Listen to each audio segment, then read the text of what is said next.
เป็นอะไรลุงแก้วอยู่ใส่เดี๋ยวนี้เอาคือฮักกำฮอดปลดตำรวจบ่โดยเพิ่นเข้าการแล้วบ่เข้าแล้วเข้าแล้วก็เบิ่งเด้อเข้าก็มีแต่เจ้าไปเข้าไปถามเพิ่นในบ่อนที่เพิ่นเฮ็ดอันเขาเอิ้นว่าแผนกอันเฮ็ดคดีนั่นแหละเป็นคดีเศรษฐกิจคดีที่อันมันมีแผนกของมันอยู่เด้เจ้าถามเอาแผนกดิฉันอันที่เขาเฮ็ดคดีแบบนี้แหละแบบตีกันหรือว่ามันยังหั่นแหละมันสิมีแผนกของมันอยู่ดอกมันอยู่ในของกันคดีเศรษฐกิจนั่นแหละว่าแม่นก็มีแต่ไปแล้วก็ถามเพิ่นเนาะว่าคดีมันเป็นแนวใดถามเพิ่นแบบนั้นตรงๆแล้วก็คะแนนว่าเพิ่นสิฮื้อไหมเนาะลุงแก้วทำเพิ่นสิฮื้อไหมแหละ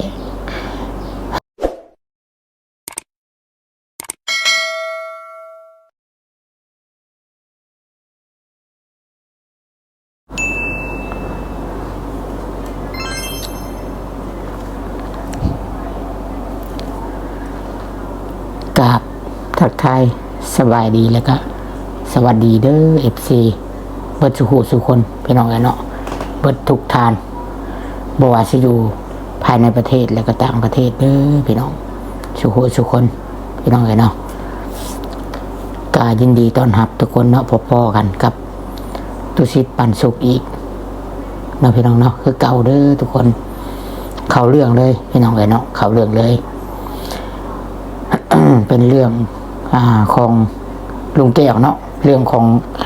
น้องถวยทองนั่นแหละพี่น้องที่ถือผู้ร้ายเนาะหรือว่าคู่กรณีเอามีดฟันหัวและก็ยังถือว่านำไปฮอดโรงหมอเนาะปวดมอนพี่น้องไปฮอดโรงหมอหรือว่าโรงพยาบาลทุกคนเพื่ออยากจะไปยิงซ้ำเนาะเพื่ออยากจะเอาปืนไปยิงซ้ำอีกอะไรพี่น้องเลย ถือว่าอันนี้คือขอเราเบื้องต้นสู่พี่น้องฟังเนาะทบทวนบางเทื่อทำอิฐบางเทื่อ FC บางทานเพิ่นเข้ามาเบิ่งใหม่พี่น้องเพิ่นอาจสิบ่เข้าใจเนาะสิเราสู่ฟังเด้อพี่น้องเด้อแต่ว่ามีตัวสิทธิ์ขอแจ้งข่าวดีทุกคนไว้ก่อนว่าเจ้าหน้าที่ตำรวจเนาะหลังจากลุงแก้วได้ขอความช่วยเหลือมานำตุสิทธิ์เนาะตุสิทธิ์ก็เลย ประสานงานให้นำเจ้าหน้าที่ตำรวจเนาะสอบถามบ้านฉันเนาะตอนนี้ก็เป็นข่าวดีเนาะได้รับแจ้งข่าวดีจากเจ้าหน้าที่ตำรวจลุงแก้วก็ได้โทรมาบอกตุสิทธิ์ว่าคดีความเนาะพี่น้องเจ้าหน้าที่เพิ่นได้ฮื้อคดีเพื่อสืบสวนสอบสวนใหม่จนเบิดเนาะเพื่อจะเอาคนกระทำความผิดมาลงโทษและปรับใหม่ในสิ่งที่พวกเขาได้เฮ็ดหรือว่าได้สร้างขึ้นเนาะตัวชิดบอกแล้วพี่น้องเนาะจะบ่ปล่อยให้ลอยนวลแน่นอนเนาะและตัวชิดก็จะซอยลุงแก้วซ้ำเท่าที่จะซอยได้เนาะและส่วนที่ลุงแก้วต้องสู้ด้วยตัวเองก็ต้องสู้นำเนาะต้องควบคู่กันไปว่าสันสาทุกคนเนาะ ก็คือทุกคนได้เห็นเนาะทุกสิทธิ์ก็ได้แจ้งไปในรถเมื่อวานนี้เนาะทุกสิทธิ์ก็ได้เดินทางเข้าไปในเมืองเนาะทุกสิทธิ์ได้ไปเวียกเข้าไปในเมืองแล้วก็ได้ถือโอกาสเข้าไปหาหมู่เนาะหมู่ที่เป็นเจ้าหน้าที่ตำรวจอยู่ในตัวเมืองจังหวัดโดยพี่น้องบ่แม่นในคันเมืองนี่เขาสิเอิ้นว่าอำเภอเมืองเนาะคันจังหวัดเขาเชื่อว่าแขวงอยู่ลาวเฮาเนาะกับไปไปล้มไปถามเรื่องลาวแล้วก็เล่าเหตุการณ์เนาะอันนี้สิจริงหรือแท้ ถ้าเป็นตามที่ลุงแก้วเล่าหรือว่าเหตุการณ์มันเกิดขึ้นตามที่ลุงแก้วได้บอกเนาะน้องถวยทองบ่ได้ไปตีเขาก่อนเนาะบ่ได้ไปตีหรือว่าบ่ได้ไปยิงหรือว่าบ่ได้ไปฟันครูกรณีหรือว่าไปเฮ็ดเขาก่อนและน้องถวยทองอยู่ซื่อๆและเขามากระทำถือว่าลุงแก้วลุยได้เต็มที่นะพี่น้องเนาะลุยได้เต็มที่ถือว่ามีสิทธิ์จะให้ตำรวจจับกลุ่มเนาะขังแจ้งความขังแล้วก็ปรับใหม่ได้พี่น้องเนาะ ถือว่าเป็นข่าวดีเนาะข่าวดีหลายพี่น้องเพราะว่าเจ้าหน้าที่ตำรวจเพิ่นก็จะได้สืบสวนสอบสวนใหม่จนเบิดถือว่าคือคดีขึ้นมาใหม่แล้วก็จะสืบสาวเนาะตัวซิดก็พยายามอยากให้จับโตผู้ให้ที่เอามีดมาฟันหัวน้องถวยนั่นให้ได้บักนั่นแห่งโตการเนาะอยากให้จับบักนั่นให้ได้พี่น้องเนาะอยากให้จับบ่อนั่นให้ได้หมอที่ใส่มีดฟันหัวนั่นเนาะมันก็ซ้ำๆกันอะไรพี่น้องว่ายังไงมันก็หุ่นแห้งคือกันเบิดหมอปืนนี่ก็แห้งอันตรายเนาะหมอผู้ที่ว่าอยากเอาปืนมายิงฮะแห้งอันตรายถ้าหากว่ายิงปืนแตกขึ้นมานี่ถึงขันชีวิตเนาะชีวิตของคนคนหนึ่งเลยเนาะหรือว่าอาจจะหุ่นแห้งให้แห้งกว่านั้นอาจจะหลายชีวิตเพราะว่าปืน2 กระบอกเด็เนาะเพราะฉะนั้นแล้วก็ถือว่าเป็นข่าวดีเนาะและตอนนี้เวลา2 โมงเนาะหรือว่าเวลา14 โมง6 นาทีเนาะหรือว่า2 โมงเจ้าหน้าที่หรือว่าตำรวจมันกำลังเข้าเวียกเข้าการเพิ่นแต่ว่าเป็นมื้อวันศุกร์เนาะเดี๋ยวนี้พี่น้องเป็นแรงมื้อวันศุกร์แล้วตุสิตกะแนะนำเนาะให้ลุงแก้วเพิ่นถือว่าเดินทางเข้าไปสน.หรือว่าพลตำรวจอีกเทื่อนึงเดินทางเข้าไปหาเจ้าหน้าที่ตำรวจเพื่อบ่ให้เรื่องมันเงียบเนาะเพื่อบ่ให้เรื่องมันเงียบแล้วก็ไปถามว่าเพิ่นมื้อใดเพิ่นสิตัดสินคดีหรือว่าหรือว่าอยากฮู้เนาะว่าจะเอาความผิดเขาได้มื้อใดต้องให้มันละเอียดเนาะพี่น้องเพราะว่ามันมีขันมีตอนมันดูถ้าหากว่าตำรวจเนาะหรือว่าขันบ้านว่าง่ายซะขันบ้านหรือว่าพ่อบ้านบ่หรือว่าอันยกตัวอย่างเนาะสมมติว่าเกิดเหตุเกิดเรื่องตีกันเนาะตีกันอยู่ในบ้านชาวบ้านโคกนี่พี่น้องอยู่ในบ้านโคกนี่และ2 คนตีกันมีผู้หนึ่งซะเอาผ้าไปพันหัวคล้ายๆแบบน้องถวยทองนี่แต่ว่าอันนี้สมมุติเด้อแต่ว่าผู้ใหญ่บ้านเนาะหรือว่าในบ้านนี่ลำเอียงเนาะหรือว่าตัดสินบ่ตรงไปตรงมาเนาะไปเข้าข้างคนที่ผิดเนาะผิดหรือว่าผ้าพันหัวนั้นไปเข้าข้างคนนั้นและตัดสินอยากจบแต่ในบ้านเนาะบ่ยอมให้เอาเรื่องเอาความถือว่าเขาตัดสินแบบนั้นมันก็บ่ถูกแล้วเขาต้องหาพยานหลักฐานบัดนี้มีหลักฐานมีพยานเขาต้องเดินเรื่องเองอีกบัดนี้เพราะว่าขันบ้านตัดสินบ่ตรงไปตรงมาเขาต้องไปหาเจ้าหน้าที่ตำรวจขันเมืองบัดนี้เนาะมันก็มีขั้นตอนของมันไปทีละสเต็ปไปทีละขั้นตอนเนาะทุกคนเนาะโอ้กินชมหมกม่วงพี่น้องกินนี่กินชมหมกม่วงแล้วกินแป้งนัวลายคือสิเพิ่นใส่แป้งนัวลายเป็นเห็ดเจียวโอ้ปวดงอนขอโทษขออภัยด้วยพี่น้องปวดงอนไม่ว่ามันนักงอนนี่นะทุกคนคือตุสิตว่าแบบนั้นแหละอย่างนี้ตุสิตยกตัวอย่างให้เบิ่งเนาะในกรณีของน้องถวยทองนี่ก็คือกันถ้าหากว่าหู้ทั้งหู้ว่าถ้าลุงแก้วมีทั้งพยานทั้งหลักฐานแล้วก็คู่กรณีเนาะผู้กระทำความผิดรับสารภาพเบื้องต้นรับสารภาพเลยว่าตัวเองเป็นคนถือปืนตัวเองเป็นคนที่จะมายิงเนาะจะยิงหรือบ่ยิงหรือว่าเจ้าคู่อะเขารับสารภาพว่าแม่นเขาแล้วก็มีของกลางกับเป็นอาวุธปืนเนาะถึงสิจริงหรือสิแท้มันก็ผิดพอฉะนั้นแล้วถือว่าเขาผิดเต็มๆและเจ้าหน้าที่เนาะ บ่มีสิทธิ์จะปล่อยตัวถ้าหากว่าลุงแก้วนี่บ่ยอมความเนาะบ่มีสิทธิ์จะปล่อยตัวเพราะลุงแก้วเป็นคู่กรณีโดยตรงเนาะน้องถวยทองเนาะเป็นคู่กรณีลุงแก้วมีจุดประสงค์แบบใดเอาไหมสมมุติว่าคอยอยากไหมก็คือว่าคอยอยากเอาเรื่องเอาความเนาะอยากให้คู่กรณีผู้ที่นำมายิงหันผูกคอต่อแขนให้หรือว่าเอาเงินเอาคำให้ทำขวัญเนาะเห็นให้คอยเสียขวัญเสียกำลังใจ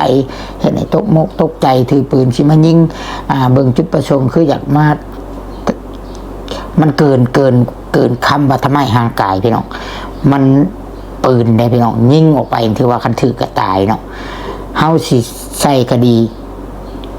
เจตนาเนาะหรือว่าจงใจเนาะหรือว่าพยายามฆ่าก็ได้เนาะอาจสิไต่ตองไว้ก่อนหรือว่าเหตุเชิงหน้าเฮาก็บ่ฮู้แต่คันไต่ตองไว้ก่อนนี่แฮงนักพี่น้องแฮงนักเนาะแฮงนักอันนี้บอกเลยว่านักแล้ววันนี้มันมีหลายอย่างพี่น้องคือตัวชิดสมุดให้ฟังว่า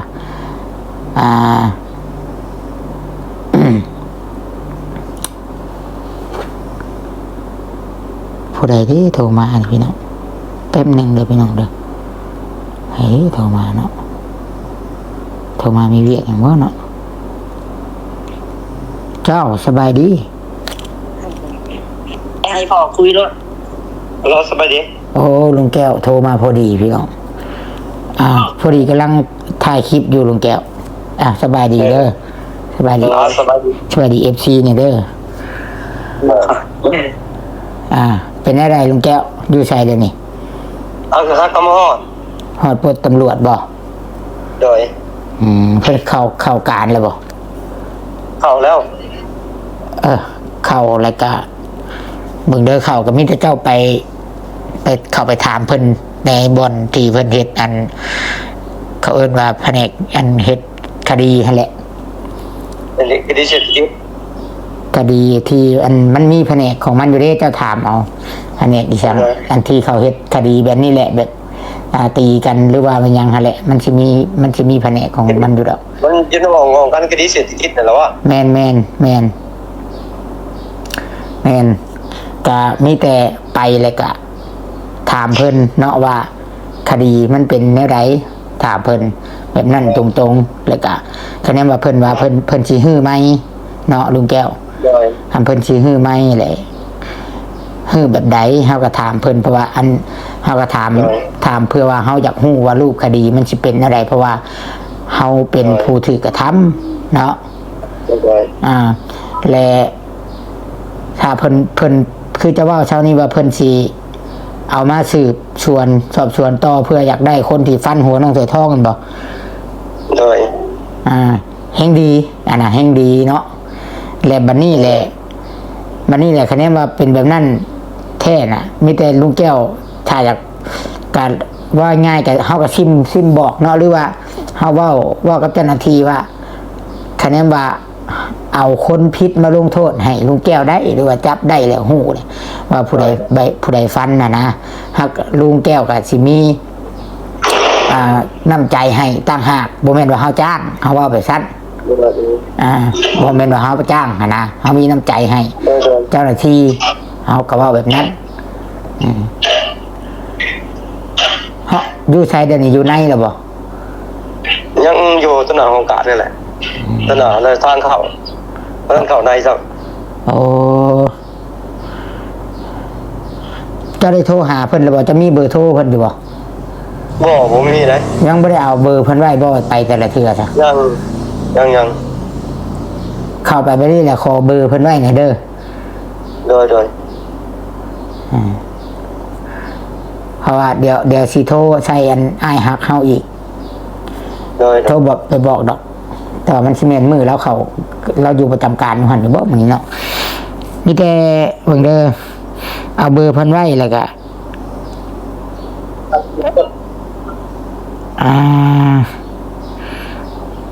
แต่ว่าเพิ่นเว้าแล้วเนาะว่าเพิ่นสิฮื้อแล้วเพิ่นสิเอาไปสอบเพื่ออยากได้คนฟันน่ะเนาะลุง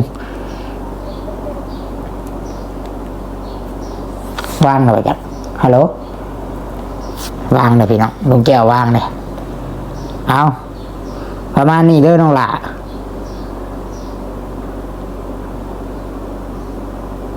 เราตั้งกลุ่มพี่น้องเราตั้งกลุ่ม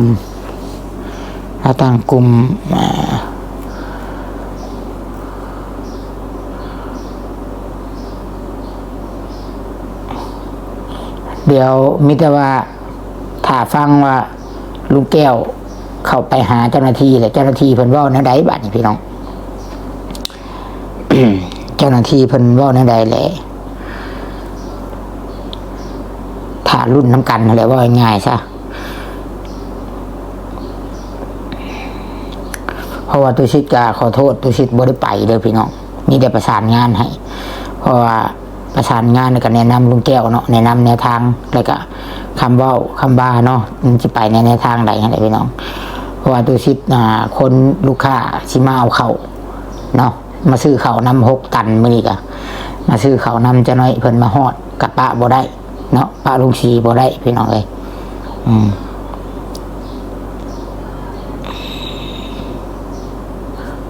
เนี่ย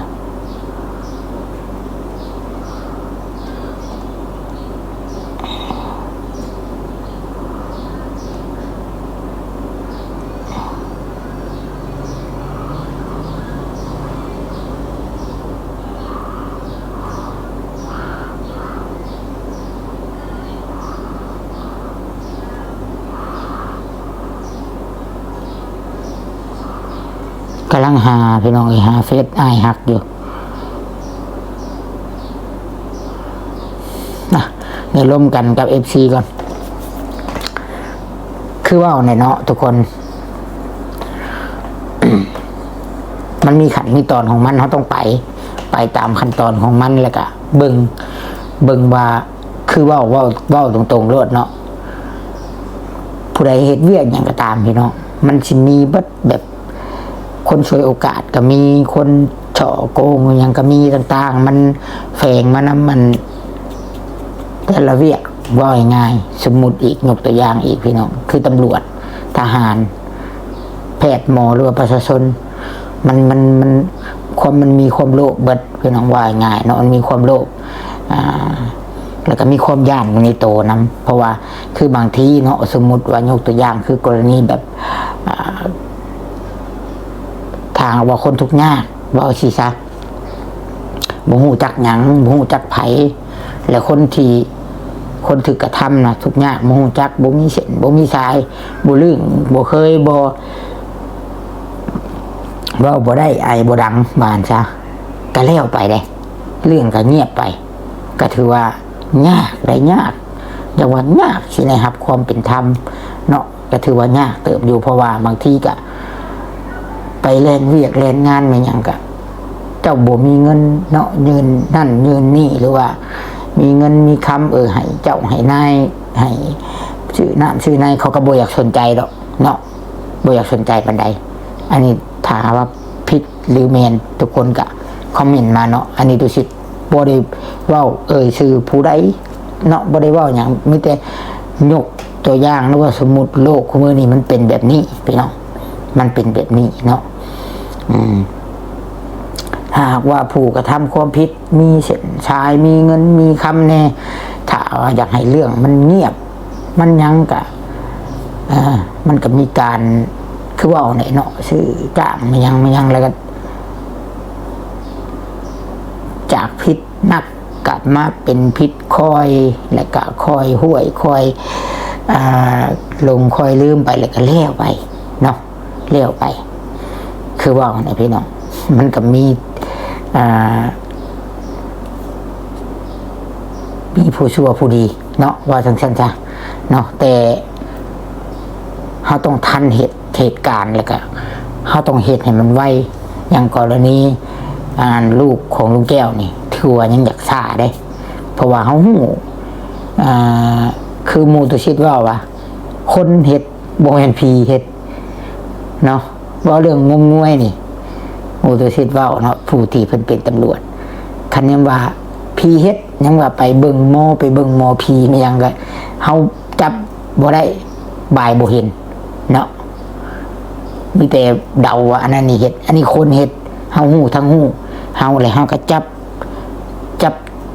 ผู้กระทำความผิดได้ผู้ก่อเหตุได้เนาะ ถึงจะเป็นปืนปลอมปืนแท้เนาะแล้วก็เบื้องต้น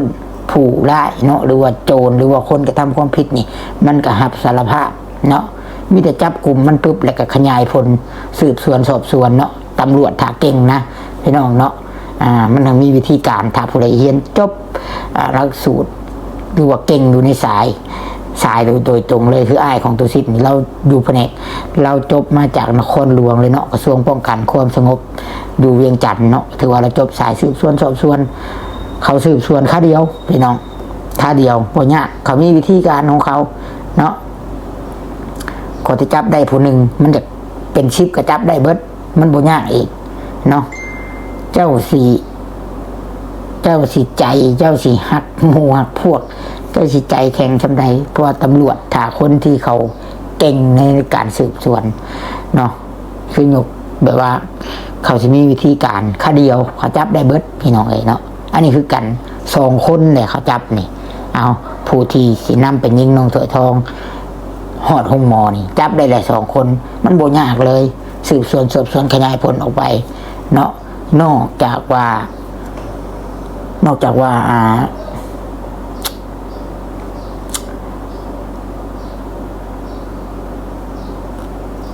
ผู้ที่กระทำความผิดเนาะหรือว่าคู่กรณีของน้องถวยนี่มีเป็นช่องแก้งแยกออกเป็น2 แก้ง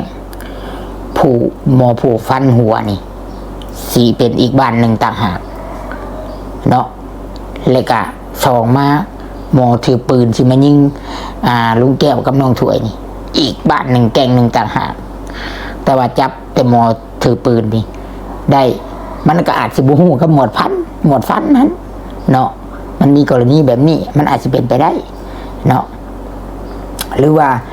ถ้าหากว่า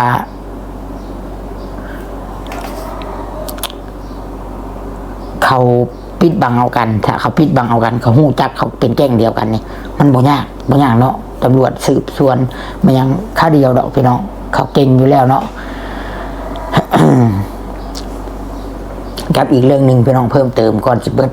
กับนอกจากว่าหักเงินกองโต๊ะกันเนาะถ้ามีการซื้อจ้างกันเนาะหรือว่าบิดเบือนบ่ง่ายกะถือว่ามันก็ไปในทางใหม่ได้เนาะรูปคดีนะพี่น้องเนาะเพราะว่าผู้กำกฎหมายคือเจ้าหน้าที่นี่เขาชูดออกวิธีการเหลี่ยมมานะพี่น้องเนาะแต่ต้องทันให้สลาดให้ทันเนาะมันมีหลายอย่างเนาะแต่ว่าคืออะไรมันก็มีทั้งดีทั้งชั่วเนาะตำรวจดีก็มีหลายเนาะเขาต้องแบ่งแยกเนาะผู้ดีกับดีเขากับย่องเขากับซุ่มเซยเขาเคารพนับถือเพิ่นเนาะผู้ที่เฮ็ดบ่ดีก็มีหลายคือกันเนาะบางส่วนคือกันแต่เขากับบ่ได้ตีกวมรวมเบิดแต่ก็ให้ระมัดระวังพี่น้องเนาะมีสติอะไรไม่ยังก็ตามทุกคนเลยมีสติเดี๋ยวรอรุ่นต่อไปว่า วันลุงแก้วสีได้เรื่องเล่าจังใดมาฝากเนาะเดี๋ยวจะสิไปประสานงานหานั่นก่อนพี่น้องเนาะเพื่อว่าถ้าถามลุงแก้วว่าเราเข้าฮอดใส่เลยเพราะว่าเป็นโทรมากินนี่เนาะประมาณนี้พี่น้องประมาณนี้ถือว่าเอาข่าวดีมาฝากนะพี่น้องสำหรับคลิปนี้ตัวสิทธิ์จะช่วยคอโตอำลาพาจากผู้ให้พี่น้องไปก่อนโดยเพียงเดิมพ่อๆกันเนาะคลิปต่อไปขอให้ทุกคนสุภาพแข็งแรงเนาะมีสติพี่น้องกันเนาะไม่ได้มีแห้งเบิดสุขสุคนพี่น้องเสียขอกล่าวคำว่าสบายดีพี่น้องสบายดี